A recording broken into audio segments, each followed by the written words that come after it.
Hello, my dear friends. In this lecture, we will discuss about the plastic types, and their properties, and the characteristics of the plastics.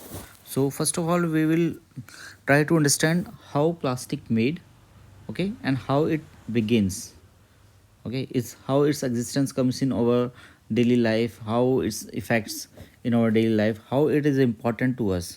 Okay, तो सबसे पहले हम ये जानेंगे कि plastic कब बना।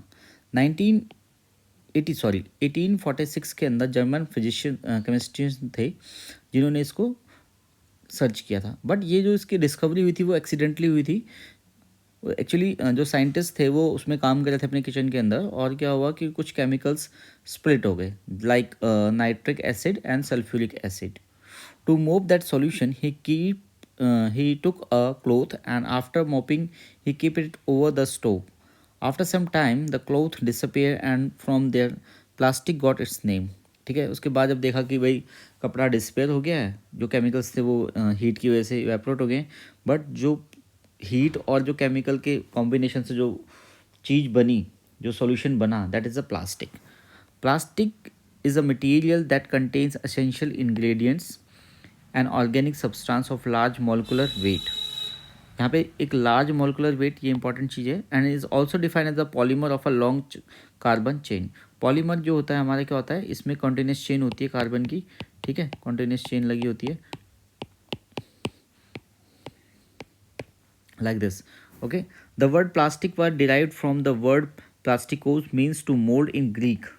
Okay, ग्रीक के अंदर इसको प्लास्टिकोस बोलते हैं। अब basically what is important thing is कि प्लास्टिक सिर्फ एक टाइप का नहीं है, बहुत सारे नेचर्स हैं प्लास्टिक। आपने खुद अपनी डेली लाइफ में देखे होंगे, कुछ प्लास्टिक सॉफ्ट हैं, कुछ फ्लेक्सिबल हैं, कुछ ईजिली मतलब just like rubber jelly type के भी हैं, कुछ बहुत ही ज़्यादा हार्ड हैं जिनको आप कंपेयर कर सकते हो कि वो किसी भाई जैसे आपके जो टॉयज, आपके स्टूल्स हैं, फर्नीचर्स हैं, ठीक है, आपके जो इलेक्ट्रिक बोर्ड्स हैं, स्विच बोर्ड्स हैं, बहुत सारे अलग अलग टाइप्स हैं। तो उनको कैरेक्टराइज हमने किया हुआ है अलग अलग 3 सेट्स के अंदर। फर्स्ट है हमारा थर्मोप्लास्टिक, देन थर्मोसेट्स और इलास्टोमर्स। थर्मोप्लास्टिक्स के अंदर आता है हमारा acrylics, ABS, nylon, polythene, PVC etcetera. Thermosetting के अंदर हम करते हैं, हमारे कौन से एलिमेंट्स आते हैं, epoxy, phenols, polyamides etcetera. And elastomers के अंदर आते हैं हमारे रबर, सिलिकॉन्स, पॉलीयूथेन। ओके, ये है हमारी 3 कैटेगरी, ब्रॉड कैटेगरी जो है, इसके बाहर हमारा कोई प्लास्टिक नहीं है। ठीक है, अब बात करते हैं कि थर्मोप्लास्टिक बेसिकली होता क्या है। थर्मोप्लास्टिक देखो, जो मटेरियल, जो plastic, such type of plastic which we can use again and again, मतलब हमने उससे प्रोडक्ट बनाया, फिर उसको डिफॉर्म्ड करेंगे और फिर उसको रीयूज़ कर लेंगे। ठीक है, तो easily deformed and bent with the effort of heating, linear and cross linked polymer come under this thermoplastic. Okay, मतलब वो प्लास्टिक जिसमें लीनियर और क्रॉस लिंक पॉलीमर्स बने होते हैं, पहली बात तो ये चीज़ होगी। ठीक है, दूसरी चीज़ क्या है, with the effect of heat, उनको हीट करने से हम उनको बेंड कर सकते हैं या उसकी शेप चेंज कर सकते हैं। और जब हमारा प्रोडक्ट ख़त्म हो जाएगा, उसकी लाइफ ख़त्म हो जाएगी, तो उसी प्लास्टिक को हम रीयूज़ करके, रीहीट करके दोबारा से यूज़ कर लेंगे। और उसके एग्जांपल कौन से होंगे, हमारा पीवीसी, नायलॉन, पॉलीथीन एक्सेट्रा, और भी बहुत सारे हैं। देन सेकंड कैटेगरी आती है हमारे पास थर्मोसेटिंग। थर्मोसेटिंग जो प्लास्टिक होता है वो बहुत ही ज़्यादा हार्ड होता है। ठीक है, उसको रीयूज़ करना बहुत डिफ़िकल्ट है। ठीक है, सम एक्सेप्शनल केसेस के अंदर हम उसको रीयूज़ करते हैं, बट वहाँ पे भी जो 100% मटेरियल यूज़ नहीं कर पाते हैं। Okay, the plastic that can not be soften again by heating once they are moulded, heavily linked polymer come under this category. मतलब वहाँ पे इसमें लीनियर नहीं होता, हैवली क्रॉस लिंक पॉलीमर्स होते हैं। ठीक है, थर्मोसेटिंग प्लास्टिक्स के एग्जांपल हैं आपका बैकलाइट, मेलामाइन। ठीक है, ये इसके प्रॉपर्टीज़ होंगी आपकी। ठीक है, अब हम पढ़ेंगे प्रॉपर्टीज़ ऑफ प्लास्टिक। अब देखो, प्लास्टिक क्या होता है हमारा, स्ट्रॉन्ग एंड डक्टाइल। डक्टाइल का मतलब क्या होता है कि जो आपको एकदम सडन ब्रेक नहीं होगा, वो बहुत एंड में जाके ब्रेक होगा। ठीक है, मतलब बैंड हो जाएगा, फिर थोड़ा और टूटेगा, फिर थोड़ा, एकदम सडन ब्रेक नहीं होगा। Poor conductor of heat and electricity, इसीलिए हम बहुत ही, जहाँ पे इलेक्ट्रिकल अप्लाइंसेज वगैरह होते हैं वहाँ प्लास्टिक का बहुत मेजर यूज़ करते हैं। ठीक है, easily moulded into different shapes and size, किसी भी टाइप के शेप्स में, चाहे वो बर्तन हो, चाहे फर्नीचर हो, चाहे कोई दूसरे इक्विपमेंट्स हैं, वहाँ पे हम प्लास्टिक को यूज़ करते हैं। बिकॉज वो ईजिली क्या होता है, उसकी शेप चेंज हो जाती है किसी भी साइज़ के अंदर। रेजिस्टेंस कोरोजन के अगेंस्ट बहुत ही बड़ा फैक्टर है कि जहाँ पे भी अगर रस्ट लगने के चांसेस हैं और हम वहाँ पे प्लास्टिक यूज़ कर सकते हैं, तो हम ईजिली वहाँ पे प्लास्टिक यूज़ करते हैं। रेजिस्टेंस ऑफ मैनी केमिकल, और बहुत सारे केमिकल्स को इफेक्ट नहीं होता, ठीक है, वहाँ पे यूज़ करते हैं। Journal characteristics of different forming and shaping operation. अब जो प्लास्टिक के फ्रेम, इसमें क्या होता है, flat rolling, shape rolling, drawing, extrusion, forging, forming and shaping of ceramics, sheet metal forming and powder metallurgy. अब इनको डिटेल के अंदर पढ़ते हैं कि ये प्रोसेस, इन प्रोसेस में होता क्या है बेसिकली। तो फ्लैट रोलिंग में क्या होता है, प्रोडक्शन ऑफ फ्लैट प्लेट्स या sheets and foil eight high speed पे फॉइल्स बनती है। हाई सरफेस फिनिश होता है यहाँ पे, स्पेशली इन कोल्ड रोलिंग के अंदर वेरी हाई कैपिटल इन्वेस्टमेंट, बहुत ज़्यादा हाई कैपिटल इन्वेस्टमेंट चीज़ को स्टार्ट करने के लिए। लो टू मॉडरेट लेबर कॉस्ट, यहाँ पे जो लेबर कॉस्ट होती है, क्योंकि एक बार सेटअप लग गया तो ईजिली से मशीन से आपका जो है मटेरियल को पास ऑन करना है, तो कोई भी मतलब जिसको भी मीडियोकर टाइप का जो लेबर है वो इसको कर सकता है, ठीक है। शेप रोलिंग में क्या होगा, production of various shapes at high speed such as I beam and rails, ये शेप रोलिंग में आएगा, including thread rolling. Low to moderate labour cost यहाँ पे चाहिए, ठीक है।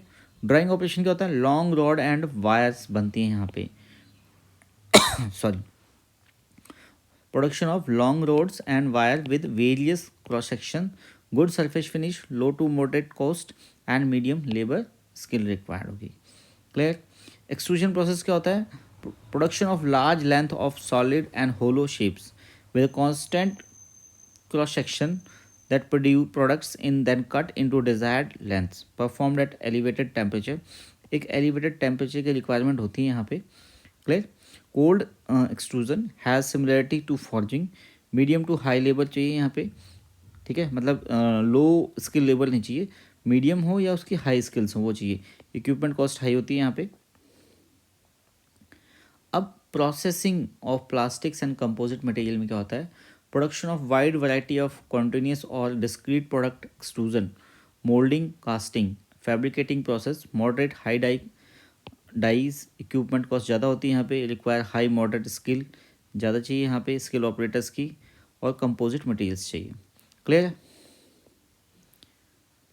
नेक्स्ट वेरी इंपॉर्टेंट टॉपिक, ये बहुत सारे एग्जाम्स में इसके ऊपर क्वेश्चंस आते हैं, कंसेप्ट इसका पूछते हैं, कई बार इसका प्रिंसिपल भी पूछते हैं। थर्मो प्लास्टिक मोल्डिंग या थर्मो प्लास्टिक इंजेक्शन मोल्डिंग भी बोलते हैं इसको, ठीक है। अगर अभी तक आप लोग यहाँ पे लेक्चर में रुके हुए हैं तो इसका मतलब आपको लेक्चर पसंद आ रहा है, तो प्लीज़ आप लेक्चर को लाइक कीजिए, शेयर कीजिए, कमेंट कीजिए कि इसके बाद किसी और टॉपिक पे आपको वीडियो चाहिए तो we will prepare it accordingly, okay. कोई अगर डाउट है तो आप कमेंट बॉक्स में पूछ सकते हैं, आपको जवाब जरूर मिलेगा, क्लियर। तो back to the lecture. Thermoplastic molding is a manufacturing process that works to create fully functional parts by injection plastic resin into a pre-mold, ठीक है। thermoplastic polymers are more widely used than thermosetting polymer in injection molding।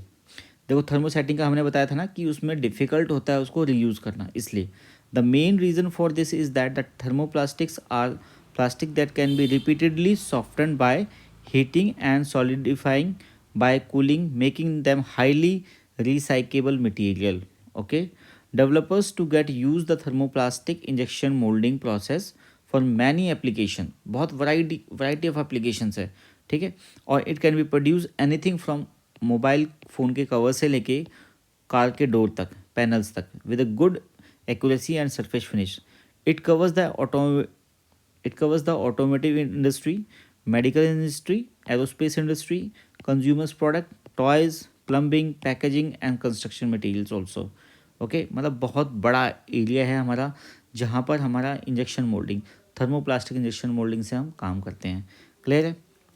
चलिए देखते हैं इसके बारे में, इसका principal क्या, बहुत इंपॉर्टेंट चीज़ है कि इसका प्रिंसिपल क्या है भाई, थर्मोप्लास्टिक जो मोल्डिंग इंजेक्शन मोल्डिंग है उसका प्रिंसिपल क्या है, ये बहुत सारे एग्जाम्स में बहुत बार पूछ लेते हैं। is based on the use of heat to soften the thermoplastic material in the form of pellets. The softened material is then locked and injected into the endless screw. The rotation of this screw and the pressure added after that the resist inserted the material into a mold. This inserted material taken out the impression of the mold and is then cooled. After it cools, the object taken out the solid form and can be removed from the mold. The removed mold can be reused for another process of injection molding.